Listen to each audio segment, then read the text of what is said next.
বাংলাদেশ জামাত ইসলামী 179, জাতীয় নাগরিক party 30, Bangladesh Khelafat Majlis 20, Khelafat Majlis 10, LDP 7, Nezam ইসলাম party 2, আমার Bangladesh party 3, Bangladesh development party 2। এই হচ্ছে এই পর্যন্ত আমাদের আসন কনফার্ম করা যেগুলো, সেগুলো আমরা ঘোষণা করলাম।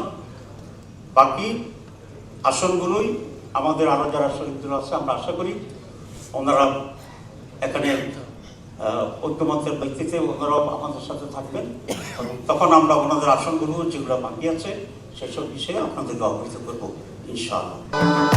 ভবিষ্যৎ হোক নিরাপদ, বিনিয়োগ হোক বিশ্বস্ত, আর আমার পছন্দ সল্ট বে। ওয়েলকাম টু সল্ট বে। অতীতের নির্বাচনের মতো নয় এটা বোঝা। অতীতের নির্বাচনগুলো ছিল শুধুমাত্র ক্ষমতার পালাবদলের জন্য, একদল কোন দল বেশি ভোট পাবে সেইভাবে। কিন্তু আমাদের এই নির্বাচনটি হচ্ছে আমাদের অস্তিত্ব রক্ষার একটি নির্বাচন। আমরা জুলাই বিপ্লবের মাধ্যমে যে ফেসিবাদ এবং এই নির্বাচন হচ্ছে একটি সেই সংস্কার এবং পরিবর্তন অর্জনের জন্যই নতুন বাংলাদেশ গড়ার নির্বাচন।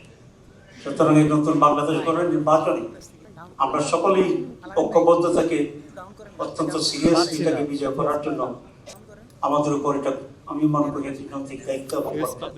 2 নম্বর ব্যতিক্রম হচ্ছে যে বাংলাদেশের নির্বাচন ইতিহাস এতগুলি দল নানা ফিলসফি বিশ্বাস করে একসাথে এত বড় চৌটা তৈরি হয়, সব মতকে ধারণ করেছে।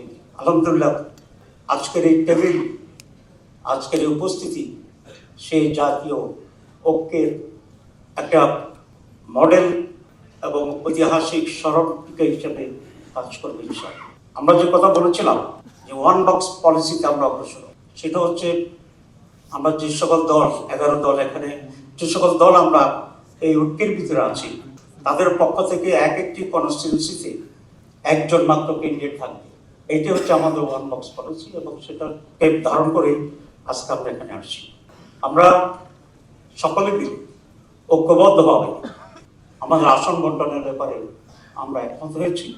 টুকটাক দু একটা জায়গায় কিছু সমস্যা এখনো রয়ে গেছে, সেগুলো উইথড্রয়ালের আগেই ইনশাআল্লাহ আমরা চূড়ান্ত করতে পারবো এই আশাবাদ রেখেই আমি এখন